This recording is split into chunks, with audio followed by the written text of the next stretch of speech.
All right, welcome everybody to WZ's All Access event. We're excited to have a group today to talk about really innovative program, the Sylva Police Department, and I'll go through some of the details in just a minute. If this is your first time on one of our All Access, we've got quite a few of these, all free, all open access on our YouTube channel. So we've done sessions on trauma-informed interviewing, on the UN principles on effective interviewing and information gathering with Mark Fallon, and today I have Dr. Cindy Caravellis. I've got Chief Chris Hatton from the award-winning Sylva Police Department, which we'll talk about.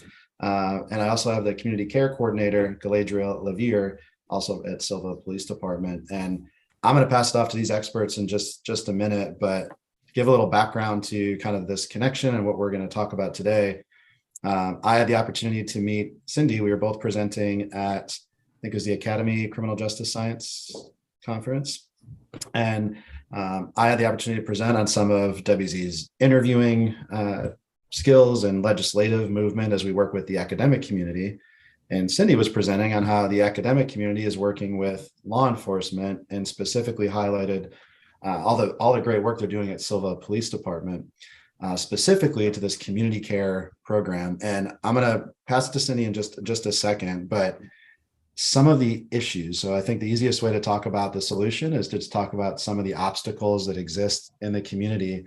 And I know a lot of you listening are in the law enforcement profession or are in the community as business leaders, maybe loss prevention or human resources and managing retailers. And some of the obstacles that we hear all the time at WZ, and I think the three of you probably hear a lot about, is substance abuse in the community, homelessness. We've got retailers calling about organized crime or violence happening in stores, sometimes associated with mental health concerns, domestic issues. And as we have retailers, law enforcement, loss prevention, and human resources all listening, I think this is a direct connection to how can they work better with their agencies and better with community advocacy to try to solve these issues. And so, Cindy, a quote from you, which is always dangerous to remember what you said to the media at some point. But she said, well, what are we going to do about these issues, right? We get calls all the time. What are we going to do about these issues? There's so many to fix. And she had said, well, we're getting to the root of the issue by connecting individuals to resources. And well, no, you can't change a community overnight and just make the issues vanish. But person by person, you're laying the foundation for real change. So what does that mean? And what are we talking about with community care? Sure. So I think in order to kind of really explain how the program is now, I need to give just a brief overview of how it started. So in the summer of 2020, right after George Floyd, there was almost a fever pitch in the law enforcement community, really in the public, talking about the law enforcement community, making a call for change, wanting alternatives to regular law enforcement, calls for defunding the police, calls for social workers replacing law enforcement officers. And I had a colleague here at Western Carolina University who is a social work professor. Her name is Katie Allen. And she and I knew each other kind of not great, but I mean, we had a good working relationship. And she honestly, it started with a Facebook message. She sent me a message on Facebook and she said, hey, can I talk to you real quick? I'm seeing in the news this call for social workers. She's like, honestly, I don't know anything about law enforcement. I don't know anything about the criminal justice system. And frankly, I don't want to be a first responder. That is not what I signed up for. And so really it started with, hey, let's just have a conversation about what alternative models look like. So of course, all of our travel was canceled because of COVID. So we had this pocket of money where we could use it for research. And so we honestly hired 4 grad students to start looking into what does alternative policing look like, specifically with social workers, and in our case, specifically with small rural agencies. So we were very familiar with large metros having massive crisis response units, and they had all this money and all these personnel to serve in these roles. And so we're like, what works for small agencies? What we found was nothing, that there was no current model for what alternative policing looked like in small departments. I had a good relationship with Chief Hatton. We had helped each other out. Again, Sylva's a town of 2,800 people in a county of 40-some thousand people. So it's not a big place. And so I had reached out to him and said, hey, we're kind of talking this through. And he really said to me, like, could we place a social work intern? Let me be clear how we started here was a Master's of Social Work student. Can we place them within the police department? Would you have any use for them? And so he said, sure, as long as you aren't tied to certain outcomes, as long as you kind of let me drive the bus on what this looks like. And that's one of my favorite things about our relationship is he said, and I quote, sure, we can have them do referrals, but they will not be co-responding with us. So the way that this program started was an embedded Master's of Social Work student within the Sylva Police Department and primarily referral based. Just to give a little bit of county context or a little bit of police department context, we had 2 to 3 officers per shift. We had stack calls all the time. And so what was happening is when we had officers encountering issues like homelessness, like substance use, like mental health crises, they didn't have the time, frankly, or the tools to really triage that situation all the way through. So, hey, is this criminal? Is this not criminal? If it was homelessness, hey, could you just move to this location to be less obvious? And then they would roll. And so the chief and I were like, what if we had someone who could take that time needed to sit down and figure out, hey, have you reached out to these organizations? Have you exhausted your resources? Have you even you tried to access your resources? So it really became this, like you said in that quote, which I love that I said that because that sounds smarter than I feel right now, but Friday afternoon, but it was really, what can we do to connect individuals with resources and help them follow through, right? That was kind of, because obviously if you're experiencing all of these social determinants of health, like homelessness and, poverty, maybe you don't have the transportation, maybe you don't have the mental capacity in that moment to really do a 3-hour intake. So I'll kick it over to Chief Hatton so he can kind of tell you from his perspective what this looked like when we first got it off the ground. Yeah, thanks, Cindy. So for starters, law enforcement, a lot of folks don't realize this, but we really have one pretty basic job, and that is to respond to situations, whatever that situation is, and stabilize it.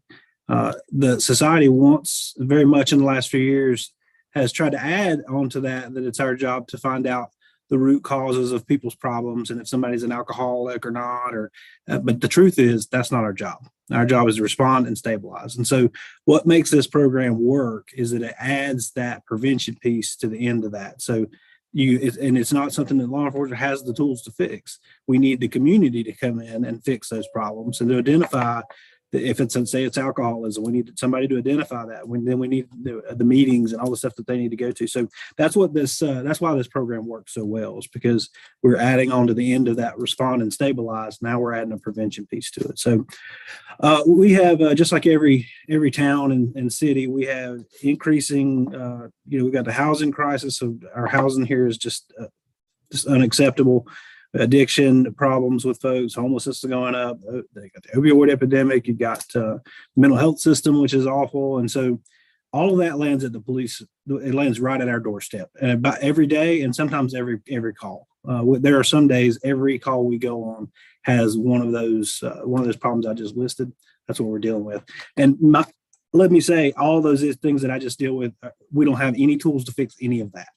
None of that is we don't have, it's not in our wheelhouse. And so, but nonetheless, it lands at our doorstep, and that's what we're doing all day long. So that's one reason why this works so well. Whenever we first got started, all I could think about was a social worker riding around in a police car. And I like to say, wait on something social worky to happen. And then, action. Now you go and you step in and you do your social work thing. And he really said that, by the way. He said, yeah. So how's this going to work? Are we just putting a social worker in a car looking for social worky things? I was like, well, no, we don't have to do that. Because we do other things. We're working traffic accidents and all kinds of other situations. But to me, that just did not sound like a good idea at all. And so what happened is one of our community care liaisons that we had when we had interns, quiet time, we were really working on the infrastructure, building the program and what it was going to look like, creating forms, that kind of thing. And what happened is we kind of a slow moment, and she said, hey, I don't know anything about what the police do. Could I ride along with a police officer and see what it looks like on their side? Well, that makes total sense for her to understand that. So sure. So I put her in a car, and maybe it's destiny, I don't know, but whatever happens, we end up with 3 calls in a row where we needed her on those calls. We didn't know we needed her, but we did. And so I'm a small town, so I'm back up a lot of times for our officers. And so whenever I went there, one in particular call, the social worker had basically sort of took over and was doing a way better job than what we would have been doing. And so that's, for me, that was kind of, I got to see that happen a couple times in a row. And that was sort of the magic for me, I'm like, oh, this is where it really happens right here, like standing in the front yard, not 2 days later, in an office setting. So that's when I called Cindy and I told her, like, hey, you know what? Okay, maybe we should co-respond, I guess. We'll give it a try. And so it has been the ingredient that makes this work. And that's my opinion anyway. Well, I think the first thing you said was, I think I broke your intern because she witnessed something pretty dramatic. And he said, could you just check on her? I think I broke her. She was fine. She was ready. She was ready to keep rolling. So I think both her response, not melting on the side of the road, they're made of some tough stuff. And and I said, well, thank you, Chief. We are happy to train them how to co-respond. Yeah, we won't go into it, but the first call she went on is as bad a police call as anyone in any city or town could ever go to. It was absolutely the worst thing that can happen all day. That's what happened in her first call. And when I got with it, I immediately thought, oh no, Western, like this girl, she's going to need therapy forever for this. But the first thing she said to me when I saw her, she said, I'm fine. Please don't make me stop riding today because of this. Like, I still want to keep on going. And okay, well, I guess. So anyway, but yeah, to me, that's the magic of it. And then Cindy, do you want to go into how we kind of front loaded the program, or am I getting ahead of us? Zach? If I could just say, because I want Cindy to do that, but I think what's you mentioned a lot of important things there, Chief, and one of the concepts is officers or law enforcement isn't necessarily equipped to deal with everything, right? And maybe it's because they're not ever provide the training or the resources, or that's not their specialty. And just to broaden that to everybody that most likely is listening to this, I know even in the retail world, you've got a loss prevention team who's focused on maybe protecting the assets of a business and their people, but they don't have maybe the same knowledge or resources as their human resource department and employee assistance programs. And so it's all about this partnership, is how are we working together to really not just stabilize every situation, but try to prevent it from reoccurring, which is the issue. And that's where I know Galadriel's here listening patiently, who's doing a lot of the tactical work, if that's too policey of a term for you, but really out there in the field doing some of this work as well. So if I want to go back to Cindy on that, but before that, if Galadriel could just kind of explain what does a day look like for you in your role? And I'm sure it's going to be different depending on what day we pick, but what does that look like, just so people kind of understand? Yes, so it can be different every day, which is one of the reasons that I kind of like it. There could be co-response calls to a variety of different situations. There are still follow-up referrals. I do still get those if I happen to not be here when a potential client is identified. There's calls between different helping organizations trying to connect people to resources. And depending on the situation, that can be longer term if that person, once they've already reached police contact, sometimes there can be multiple issues at work. What would you say is, because Chief mentioned a little bit of that, well, maybe Cindy kind of threw him under the bus first, of basically saying, we're not going to ever do this program. And I know, like, public perception of something like this is, wait a second, like, we're not going to have social workers or mental health professionals go respond to some dangerous incident, which I know is not the way that this is occurring. So I think clearing up that is important. But also maybe what was your perspective, if any, of what a law enforcement, what a patrol officer's job was, or what those interactions look like? And has that changed since you've had time in the field? Honestly, going into it, I had no background, and I expected it maybe more like a TV show, that there'd be a lot more kind of pizzazz and danger going on a regular basis. But that hasn't really been my experience. A lot of the calls are social in nature. I have been to calls where somebody was arrested and it was not as dramatic as I expected. So that was good. the That's good. CSI law and order effect has had its impact on everybody. Yeah. Well, and I'll bring it back to Chief, and then after that, Cindy does this kind of how you guys front loaded the program. But on the same wavelength, Chief, what your patrol officers or investigators that are out there, what was the initial? Now we're not going to throw any of them under the bus because they all love what they're doing now. But what was their initial thought of, hey, we're going to have somebody in this capacity come work with you? What did that look like? So this was a big concern, and Cindy and I knew immediately on the concept, we had to get the front part right. If you didn't get the front end right, then the whole thing's going to be doomed. And so we met with officers, Cindy included, before we even started the program, and said, this is an idea, but it's coming. This is what we're going to do. This is what it's going to look like. I took a couple of, I know cops if I know anything. And so I know what they like to do and I know what they don't like to do. And so I sort of took advantage of that and sort of took, I guess, what I call low hanging fruit, some jobs that I know they don't like to do, and definitely more of the social kind of side of things. And so I said, hey, these duties that you're doing right here, this person's going to do those for you. So you're not going to do that anymore. This person's going to do it. And then when you have these calls and there's, there's somebody that's doing a lot more crying and not making sense to you and that kind of thing, this lady's going to show up and she's going to actually sort of take the situation away.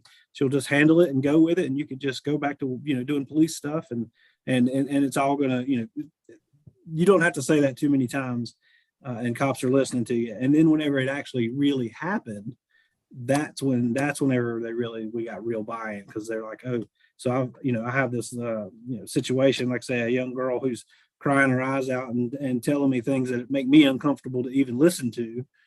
But I've got somebody here who's trained to listen to it and actually know what to say back. And she's just going to do it. And I just get to leave. I get to move on. That doesn't have to happen many times, and you've got fans instead of skeptics. But to begin with, what happened is what I got is the social worker lady working? Is she here today? Yep, she's here, and she got a name. It's Galadriel. and then it developed on as Galadriel did a really good job of taking time to get to know the officers and talking to them, and we made sure that they knew early on that nobody's replacing you. We're giving you an extra tool, because right now people don't realize this. We have jail. That's what the police have to solve problems with. We can do an emergency commitment if somebody's in really, really bad shape, but that's a rare situation. We have jail, and jail doesn't fix any of these social problems. So she did a good job of that. And so what would happen as it evolved, what happened is they would say, they would say, not Galadriel, they would say, is G working? She got shortened down to G. And I'd say, yeah, she's here. Okay, good. Can she come out to this location and, follow up with these people? Absolutely. And then every time I would get the same response from the officer, and they would always say, I am so glad she's here, because it takes the pressure off of them to deal with things that they're not trained to do or not comfortable doing. It's just a different personality. And so, and then a really quick story. So I went to back up an officer in a pharmacy one day. There was a homeless lady in there having an absolute mental meltdown. And whenever I walked into a Walgreens, as I'm coming through the front door, he's at the back of the pharmacy, like they're all designed. And he says, is Galadriel here? And he's like with desperation. And I say, no, she's not here today. And he literally goes, what am I supposed to do now? And I said, we can get through this. We're just going to handle it the way we did it before Galadriel got here. And he just says, well, can we call her? I'm like, well, we can. It's her day off. I don't know that we should call her. Let's just see what we've got here. I think we can fix it. And before we left, we ended up calling her. We called her on her day off and worked some things out. So yeah, it just kind of evolved into, I don't know about this. I'm not too sure. And then all of a sudden it's like, okay, you know what? This is working. So that's how it's gone for us. I think what's neat, and I'm going to ask Cindy this next question. Part of what we've really tried to do the last several years is bring science into interviewing, right? More an evidence-based approach to how do we handle problems versus just doing the same thing over and over again. And you mentioned a lot there about, are we more adaptive and how do we respond to people? Are we more empathetic? Are we using more rapport? And we're finding obviously that in an interview gets us more cooperation and less resistance and more information. And so as we'll get to kind of that tactical piece in a second, but Cindy, one of the things when I first met you was how you were approaching bringing the academic world into the practitioner world and kind of how you communicated that. And I don't know if there's any, I know we talked for a long time about it, but is there any kind of high level, just points of maybe what you learned about that and how do you incorporate these two different worlds together? Sure. Well, I think the first thing to note is that I was and am a practitioner. I worked for the Florida Department of Law Enforcement as a crime analyst. I've worked in 3 different prisons. I'm currently a domestic violence and sexual assault advocate. So I think step number 1 is, and this is not to disparage academics without field experience, but I can speak cop because I spend a lot of time with them, and so, and frankly, I can't speak social worker. That is not, and I get scolded all the time for how I say things because I spend a lot of time with law enforcement. But so I think the first thing is that to be able to have one foot in both sides, to be able to both understand the science, but also understand how things really work, I think is how this worked. And I think what the chief was referring to, the front loading, is there is a massive buildup before we started this program. And part of that was what the chief said is, I said, look, I would like, when's your next in-service day? I would love to come talk to all the officers. And basically what I told them was, drown out the noise. Don't listen to what the media is telling you. Forget the politics of this. We have an opportunity here to, like the chief said, take some things off your plate that you don't want to be dealing with anyway. So that was kind of step number 1, was get the buy-in. And I told them, I said, we have no commitment to what this is going to look like. If it works, great. If it doesn't, we'll scrap it. Like, it's not this, at that time, it was not grant funded. So we had no dog in the fight, right? We weren't trying to prove anything. We were just trying to help long-term solve problems that we were just kicking the can down the curb for these issues. So I think for me, I spend a lot of time in police departments. I have the key to one. I keep joking with the chief. He needs to give me a key because I'm just pacing in the front room. And so by talking to the officers, by seeing what works, I think it gives informal opportunities for them to give feedback that I can then go out and do some research. Like, super simple thing. One of the first things we realized is Galadriel needs a car. It's not ideal for a second cop car to roll up to some situations, right? Especially if you're in a business. You're trying to draw less attention. You don't want the social worker in a cop car because then you're basically, she makes people feel safer, right? Her shirt, are you wearing your shirt right now, Galadriel? This one says, the back. See, it's a social worker right across the back. So when she shows up, you're not scared because she can't arrest you, right? Usually a social worker shows up and the situation now has gotten better because people are like, oh my gosh, okay, now I'm happy to talk to this person. That cop with the cuffs is scaring me, but this person looks unthreatening. So, I was talking to the officers, I was talking to Galadriel, and they said, she really needs a car. So we found her a car, and it's in the process of getting branded, and it will also say social worker on it. And so I think when you're looking at the academic side of it, this works because we took the time to, 1, see what models are out there, 2, see what we could borrow from those models, and 3, Katie is a practicing social worker. I am a practicing criminal justice professional. So I think a lot of times programs fail because academics put these high level things or use high level terms, and then they meet with groups that are like, can you please explain this in a way that's going to make sense to us? Or honestly, can you please explain this in a way that how does this help us and why do we care? And so if you can start the conversation there, and I think the other piece about it is letting it be customizable enough. Like, we are in the process of onboarding 4 additional agencies, like right now. And we've partnered with UNC Charlotte, is going to start a community care program. We've got a conversation scheduled for NC State as we work our way east across the state. And we are creating a manual, so it's plug and play. So we're doing all these things so that when an agency says, hey, this seems like a good idea, we've already done all the work for them. We've got the best practices figured out. We've got the forms that they can augment, but ultimately it's up to them to kind of fine tune the details of what this person will be doing. So that way it serves their community best. So I'm not sure if that answered your question, but that's kind of how all these pieces came together. Yeah, there's a lot of powerful information there. And I know, as you are mentioning, replicating throughout the state, I know I've referenced this a few times, but it was 2023 award, I think, right, from the North Carolina Police Executive Association to Sylva Police Department for being innovative and creating this program, which is obviously a credit to everybody involved, which is really neat. you mentioned something that I think if I'm an officer listening, or if I'm just an investigator listening, and you said, which is fair, if Galadriel shows up in non-police attire, right, and doesn't have this image, it's a little bit maybe easier in the initial resistance level. So is there anything, maybe Chief, that your department has learned, or Galadriel, maybe you've seen, where officers can't just show up without the badge and without the gun and without the car? So they do have that initial resistance, but is there things that they've now incorporated into their kind of field interviewing interactions with the community that they've learned in this experience to help with de-escalation or resistance?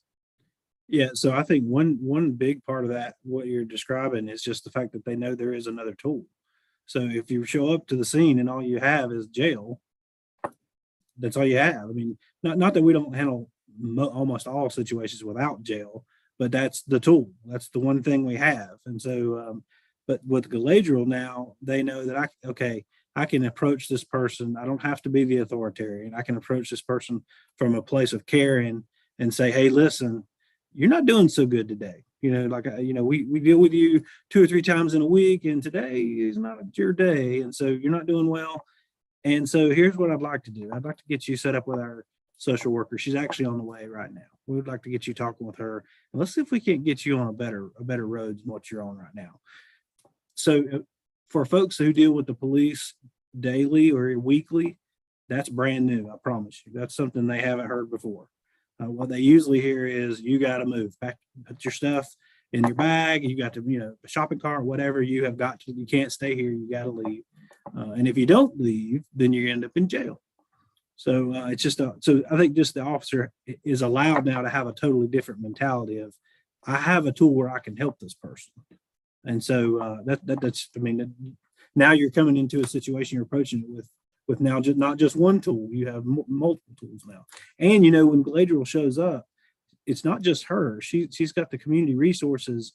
She doesn't just know who's in charge of housing or mental health or whatever. She has their cell phone numbers. Like, she can call them right now and get somebody out there. I mean, immediately. Somebody, the person that needs to see this, they can be on the scene too in just a few minutes. And you think, well, a police officer could do that too, but actually it's not so easy. And so, because there's a lot of us and a lot of different resources with Galadriel, she's the point of contact. She's a liaison right then and there. So that's the main thing I see, is just that officers are allowed to say, I have a helping tool now, not just handcuffs. And Dave, I'll share a quick story. We have, my husband actually brought him to my attention. There's, I call him a kid, I'm a mom. But he's probably 19, 20. You can tell he's currently experiencing homelessness. I think he's squatting in a certain house, and he's got a really distinctive colored backpack on that he wears. And he's been outside of city limits, outside of town limits. And so I'm like, man, we really need to get him hooked up with Galadriel so that she can help him figure out kind of this problem.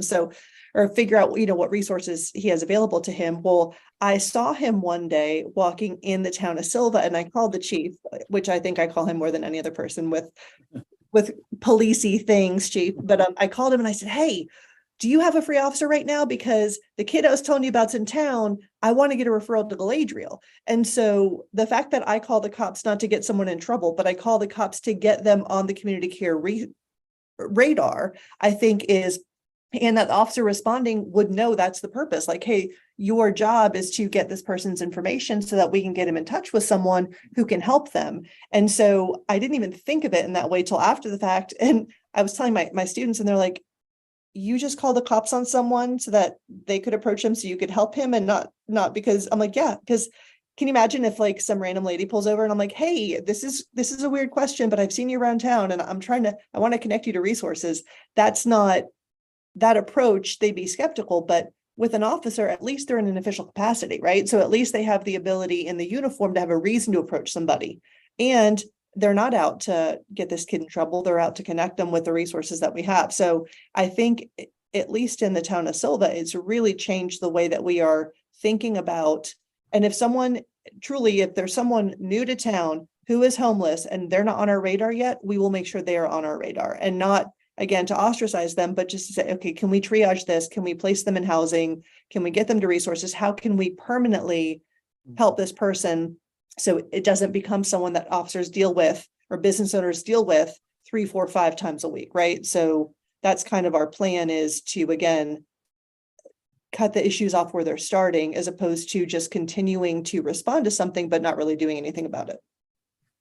Yeah, that's great. It changes the whole culture and perception. And clearly we've had an issue with police community relationship in the last several years. So anything like that, because from an interviewing standpoint, if we can continue to build and restore trust, we'll make it easier when you have to talk to somebody who witnessed an incident or is a victim of an incident to be cooperative and give information. So it definitely has a ripple effect. Go ahead, Chief. If I could throw in there right there. So whenever we find out about a new homeless person here, and keep in mind, we're a small town, so we can definitely do this, but it's all a ratio, right? Like big cities have more people than we do. It's, ratios out. But either way, we find out about a new person, and this just happened a week and a half ago. A new person that started showing up. We don't know who it is. We don't wait to get a police call on them. We go find them. So sometimes it's Galadriel and I, sometimes it's just Galadriel, sometimes it's me. But this particular situation, I went and found the guy that he's brand new. So I just said, hey, we sat down at a picnic table together, and I said, who are you? What can we do for you? Told him about the program. We had a good conversation. He basically said, I need a job, man. That's all I need. Like if I get a job, I can be on my feet on my own. I don't need all this other stuff. I just need a job.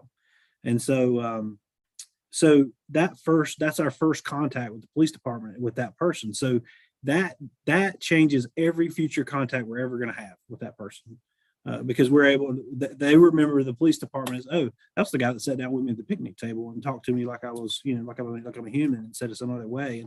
And we sat and had good conversations. And so that changes everything from then on. And then for the officer who's doing that, it changes the same thing. They see that person as a human. They're not a problem right now. They're just being a human. And so they get to spend that, they get that relationship right from the beginning, and it changes it all.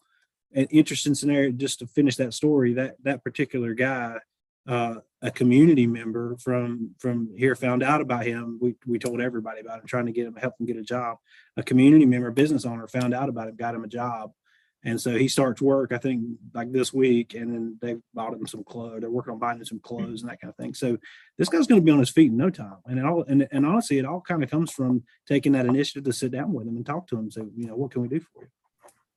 Yeah, that's fantastic. That's great. From obviously a humanitarian standpoint, and then as you mentioned, Chief, like down the road, if you need cooperation or support from somebody, I mean, we've talked to several people who have been interviewed by law enforcement, and then they're interviewed again for a related issue or whatever.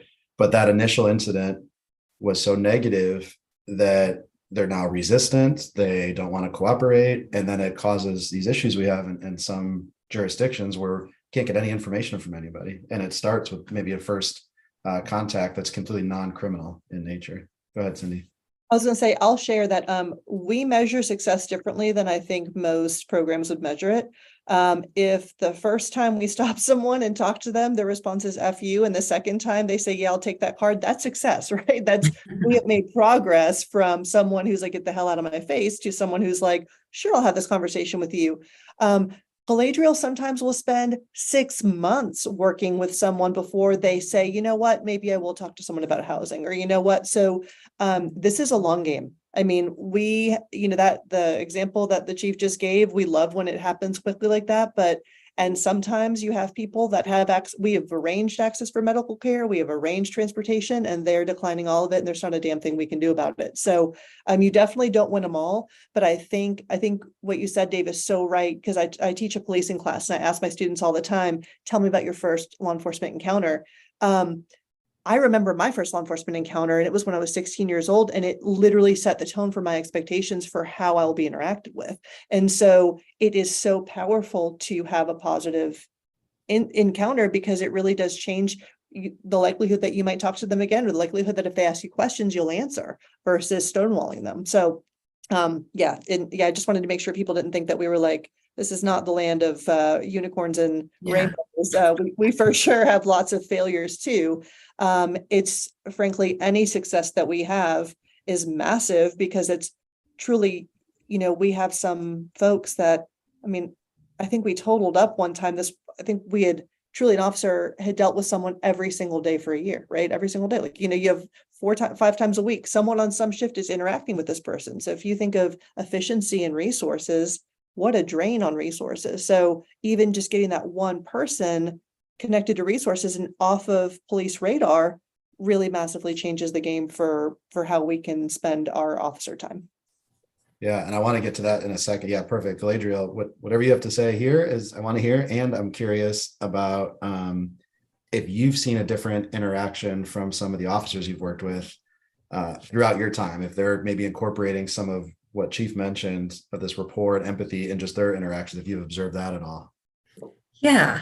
So I just wanted to point out, sort of following with what Cindy said, it's not all rainbows and unicorns. And I'm sure there are people that are thinking, what if the person does need a citation? What if they do need to go to jail? And that does happen.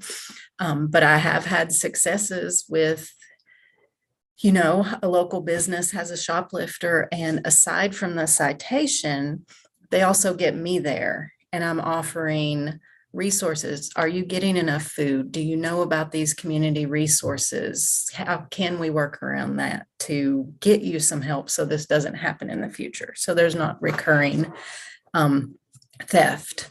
And now they want me to come sit in court with them and help explain their life situation. And so there's progress that way.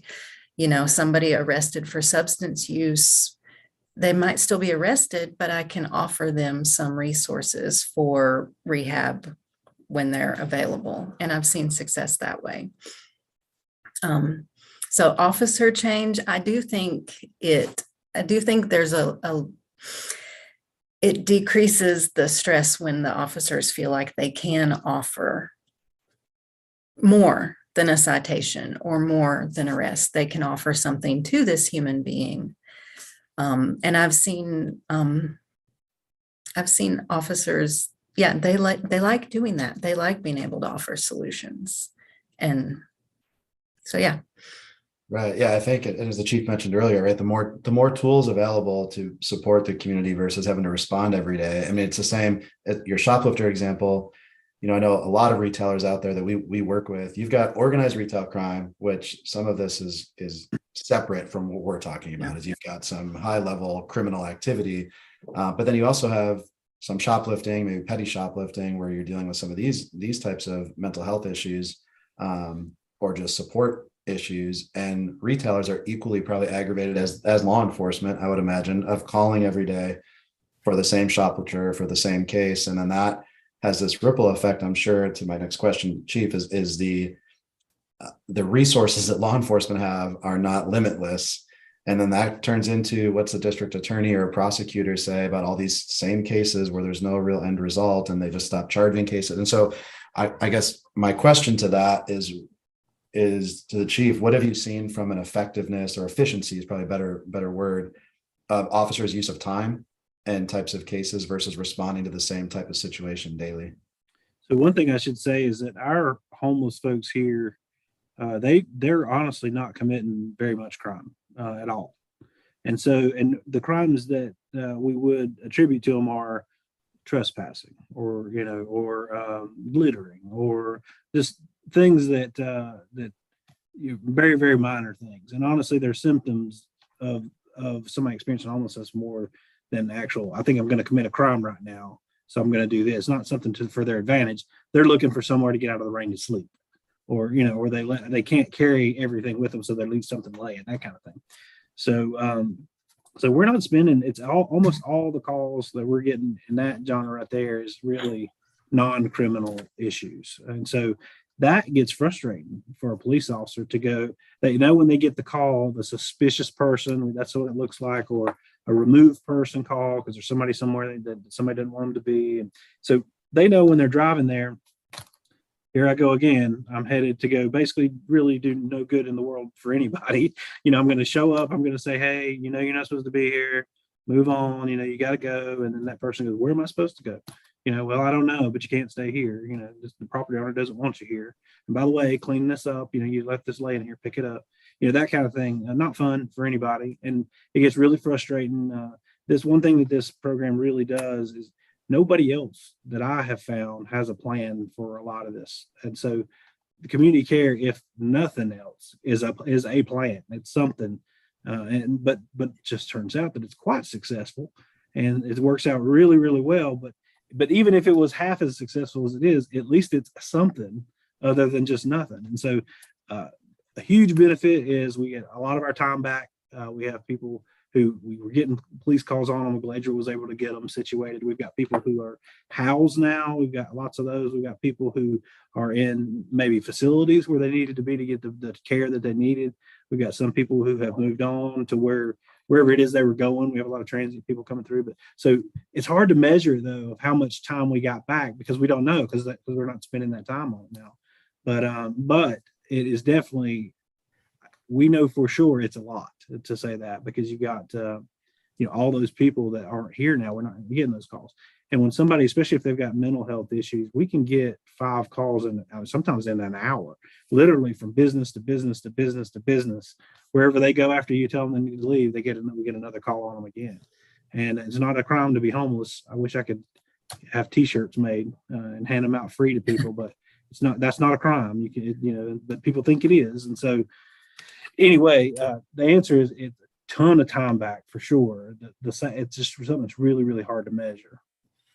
Yeah, that's helpful. And speaking of time, we got about maybe 10 minutes left, and I got so many more things I want to talk about, but I got a few more questions I definitely want to ask. And Cindy, you again, I'm going to go back to one of the articles that you were quoted in, but you talked about kind of the importance of meeting people where they are. And this goes back to what Chief was just talking about, especially with somebody who may be homeless or might be in front of a retailer and doesn't have a place to be, right? The difference between conducting an interview, right? I put in quotes, maybe a custodial interview at a police station or in the back of a patrol car versus going out in the field and meeting people. I think where they are to me is both kind of a physical location and also psychological. And so what does that mean? And what do you mean by that? And maybe you and if Galadriel has anything to add to that point.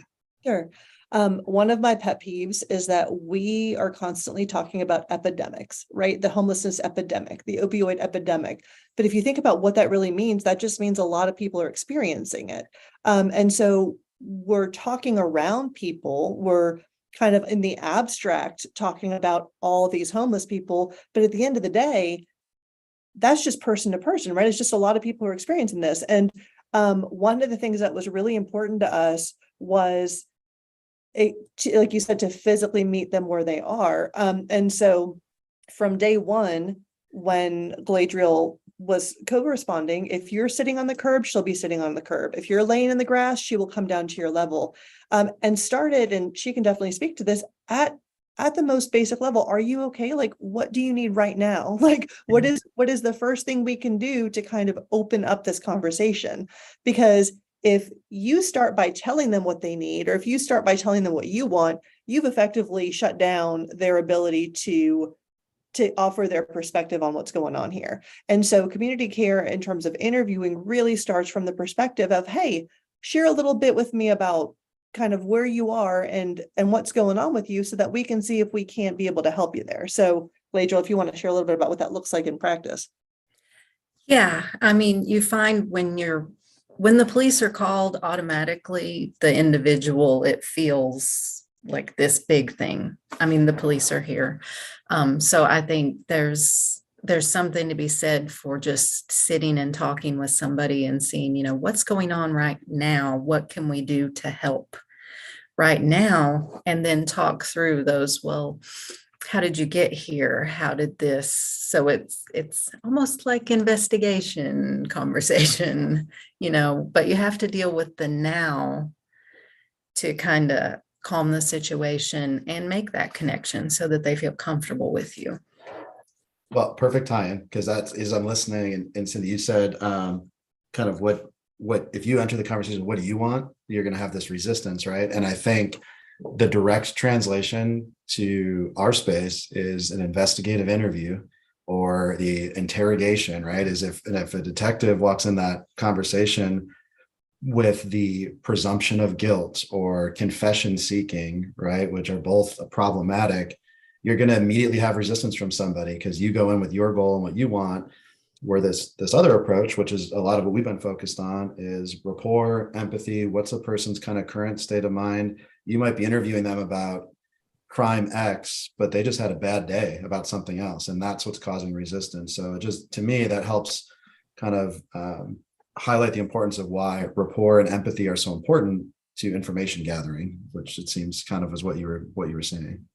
I remember 20 years ago when I was working in law enforcement, and the old school approach of detectives walking in and saying, let me tell you what's going to happen here, right? Like they would start off with like, this is the outcome we're going to have. And if you think about it, if you're telling someone what the outcome is, then what do you really need them for, right? Like what is their involvement in this? And so, and truly, and we all know this, the calmer that you can get someone, especially if they are in the middle of a crisis, the calmer that you can get them to really be in a space where then you can ask them the questions about what's going on today, the smoother it's going to go. I mean, if they're agitated, we leave them agitated, and then someone's trying to get answers, they can't even speak. I mean, they're just unable to even form a coherent thought. So to get them to as much of a place of being level as you can before, even if there is an investigation going on and the officer has to talk to them, it only helps the officer be able to get the information that they need. Chief, I got one last question for you. I'm sure anything else that you want to share, but what is your feedback? I know we've talked about the officer feedback and the efficiency of the department, but what about from the community? I know you're active and have, you talk to probably chambers of commerce and business leaders and whatever. What kind of feedback are you getting, if any, just from community leaders about the project? Something I've said a lot. If I got a 15-man police department or 15-person police department, if you offered me $100,000 to spend on public relations, I would not trade that for the community care program. Matter of fact, you could make it $300,000. I wouldn't trade it. The public absolutely appreciates this program, and it's honestly, I think it's about the closest thing I've seen to what people were shouting about in 2020 of the changes that they wanted to see. This is about as good as it gets, as far as I can tell. And so, anybody that goes to our Facebook page, we try to tell some of these stories. It's really hard to do, but we put it on Facebook, and the comments just go on, and it's people will literally say that they're crying while they're reading the Facebook post, and just making so many comments about how proud they are of their police department for doing this and that kind of thing. And so the public is absolutely loves it. Now, having said that, we are in the mountains of North Carolina, and there are a lot of people who still would say, what you need to be doing is putting these people in jail. And I have to say, well, really? Okay, for what? Just tell me what they've done to get arrested for. And then that's when I educate them that no, they're not criminals. You think they are, but they aren't. And so, but that's the answer. Is it's extremely popular. Dave, if I can add just one quick closing thing here. I think the reason that this works is because if you look at, if we look at the pro law enforcement versus anti-law enforcement factions, if you will, this is satisfying the pro law enforcement factions because we aren't defunding law enforcement. We're giving them more resources, but it's supportive. They're working with law enforcement. Law enforcement is still taking the lead in these conversations. It's also satisfying the anti-law enforcement because they're like, hey, look, you've got a social worker there. You're trying to do alternatives to arrest. And so at the end of the day, there are very few people that take exception to this, especially with Galadriel is now paid through a grant. But when it was a student, this is $0 to taxpayers. Masters of social work students have to do internships. It's a requirement. And so it's not costing anything. It's helping law enforcement, and you're doing something for people that are like, why can't we treat people more kindly? So really, I think that's why we've been so successful in a massively charged political climate, is because this is in some way really hard to take offense to. Yeah, I think that's a great way to end it. And the connection to why we do these all access calls is to give people some insight into, just not just our curriculum, but kind of the whole theme of what WZ is evidence-based interviewing and trying to support investigators with resources to do their job better, more efficiently. And the way we've done that is try to incorporate science and practitioner feedback. And we've seen a lot out there, and not just in law enforcement, in different professions, where people just do things the way they've always been done, and you continue to have the same problems. And so I appreciate what you all have done and sharing that with us. We've got some people in the comments actually asking about, love to sharing this with their department, this video. So this whole conversation will kind of live on our YouTube page. So people, you're welcome to share and distribute. I've also put the community care email address in the chat on YouTube. So I know this group has been wide open discussing with me, and I'm sure they're happy to share some of their successes or obstacles and lessons learned along the way. The other thing that as you're all talking, I was taking some notes. One thing we've really focused on the last couple of years is the concept of trauma-informed interviewing. And so not just non-confrontational interviews and rapport and empathy, but also letting investigators become more educated on how can mental health, how can trauma show itself in the interview, or even self-care for the interviewer themselves. You've got, I'm sure, a lot of officers who have experienced situations in the field that are dealing with their own mental health issues. And so, we've tried to provide some support there. So I'm also putting in the chat, and I'll open up if you guys have anything else you want to say here to close us, but I'm putting in the chat for anybody that's listening and wants additional resources. We've got a whole bunch of free kind of video tips and one-page takeaways on things like trauma-informed interviewing. What happens if you're interviewing a person who starts to display maybe suicidal or kind of workplace violence type thoughts that you have to handle. So I just put a link in the chat. Feel free to access those resources there. But I'll pass it and let you all kind of close us off. There's not any other last words, but I do appreciate you giving us some time today and recognize for what you've done as a group, and exciting to see it replicate to other departments. The only one thing I'll say is wherever you are, whoever's watching this, unless you live in a big city, the chances are your town or city does not have a plan like this. And the reason why they don't, and the reason why they're not doing anything is because they don't have any money. There's no money for it. And so big cities have money, small towns do not. So that's what's great about this model is it's no tax dollars used. It's an intern getting good experience, life experience, and you can do it for nothing. And I can tell you because we do it for nothing. It's grant funded now through grants, but even still doesn't use our police budgets are not spent on this. So it can be done. Perfect. Well, thank you all. Have a good weekend. If you're watching this live, it's Friday. So if you're watching this on a Monday, that's your fault for not watching live. But hope everybody has a good weekend. I'm going to end the live stream here in just a second, but thank you all for your time today. Thank you.